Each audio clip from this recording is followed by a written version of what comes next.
आपण आजच्या सेशनमध्ये तुम्हाला व्हर्बच्या विषयी माहिती सांगणार आहे. काल तुम्हाला सांगितले की व्हर्बचे महत्त्वाचे 3 प्रकार या ठिकाणी पडत असतात. आता हे 3 प्रकार कोणते आहेत व्हर्बचे? तर या ठिकाणी तुम्ही पहा वर्बचे प्रकार म्हणजे first action words or doing words. त्यालाच ऍक्शन वर्ड्सला आपण काय म्हणायचे? Doing words. मग हे डुईंग वर्ड्स ऍक्शन वर्ड्स कसे असतात? तर काय सांगतात ते? तर टेल अस, ते आपल्याला सांगतात what someone or something dos.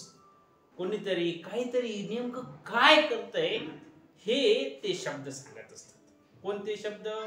तर ऍक्शन वर्ड्स हे आपल्याला ते सांगत असतात की बाबा कोण काय करतंय याच्याविषयी. त्याला आपण ऍक्शन वर्ड्स असं म्हणत असतो. मग याच्यामध्ये ऍक्शन वर्ड्स कोणते येतात? तर समजा मी आंबा खात आहे.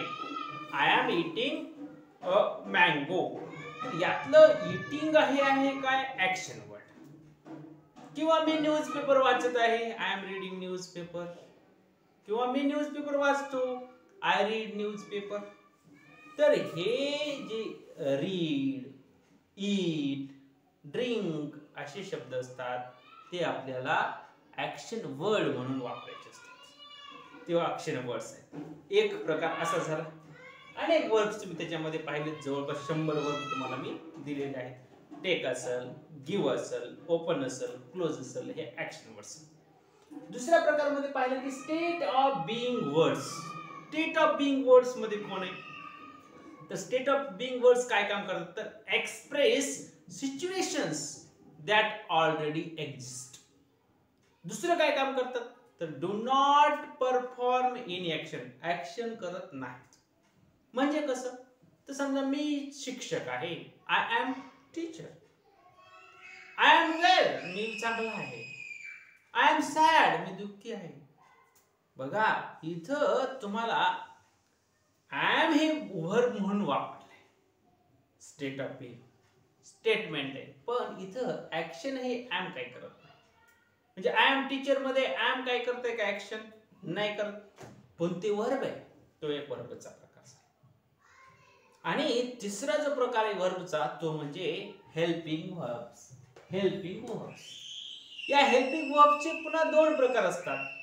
एक असतं प्रायमरी ऑक्झिलरी आणि दुसरं असतं मॉडल ऑक्झिलरी. मग प्रायमरी ऑक्झिलरी कोण आहेत?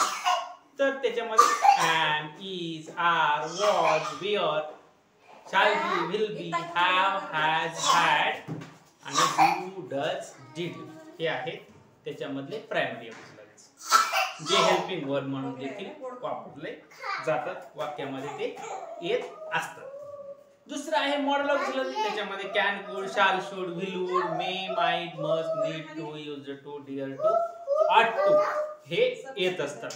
तर हे ज्या वेळेस वाक्यात वापरले जात असतात त्यावेळेस मेन वर्ब दुसरंच कोणतं तरी असतं. हे लक्षात. म्हणजे कसं?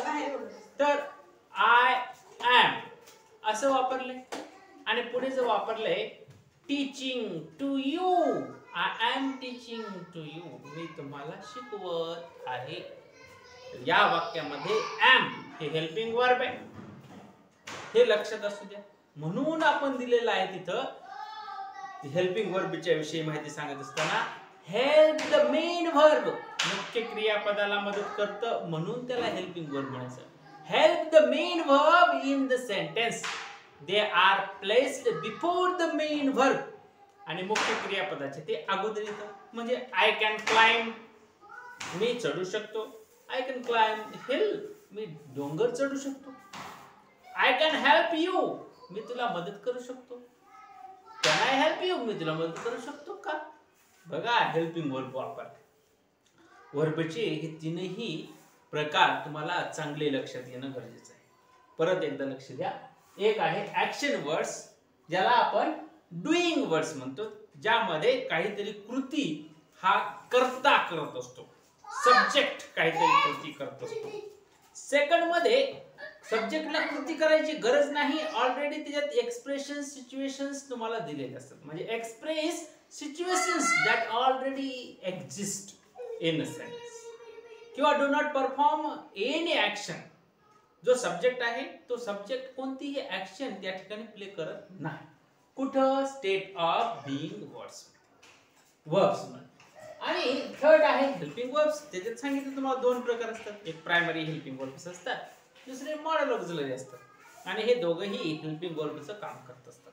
त्यातलं जे प्रायमरी ऑक्झिलरी आहे ते मेन वर्बचं काम करतात. आणि ते जेव्हा मेन वर्बचं काम करतात त्यावेळेस ते काय होतात, स्टेट ऑफ बीइंग वर्ब्स. म्हणजे I am boy, I am girl, I am here, I am there, I am well, I am unwell, आहे का नाही. किंवा she is well, she is beautiful girl. किंवा they are students, they are here, they are there, they are whatever काय असेल ते. तर ज्याच्यामध्ये आर, एम, इज, वॉज, वर आणि will be, shall be, have, has, had असे शब्द असतात आणि मेन वर्बचं काम करत असतात, त्यावेळेस याला आपण स्टेट ऑफ बीइंग वर्ब्स असं म्हणतो. म्हणजे आय हॅव पेन, हॅवचा वापर वर्ब म्हणून केलाय. आणि हॅव काय आहे तर या ठिकाणी वर्ब. कोणतं वर्ब आहे तर स्टेट ऑफ बीइंग वर्ब. किंवा सी हॅज अ कार, तिच्याकडे कार आहे. She has a car. Has main वर्बचं काम करतं. इथं या वाक्यात हेल्पिंग वर्ब नाही. मग हेल्पिंग वर्ब कसं ओळखायचं तर ते सोबत वर्बला घेऊन येतं. म्हणजे कसं, सी हॅज कम हिअर, ती येथे आलेली आहे. हॅज हे हेल्पिंग वर्ब आहे आणि कम हे मेन वर्ब आहे. किंवा यू हॅव डन इट, तुम्ही ते केलेलं आहे. एखादं काम you have done it, have helping verb आहे आणि डन हे मेन वर्ब आहे. तर असं असतं. तर हे महत्वाचे 3 प्रकार तुम्ही सर्वांनी लक्षात ठेवणं गरजेचं आहे.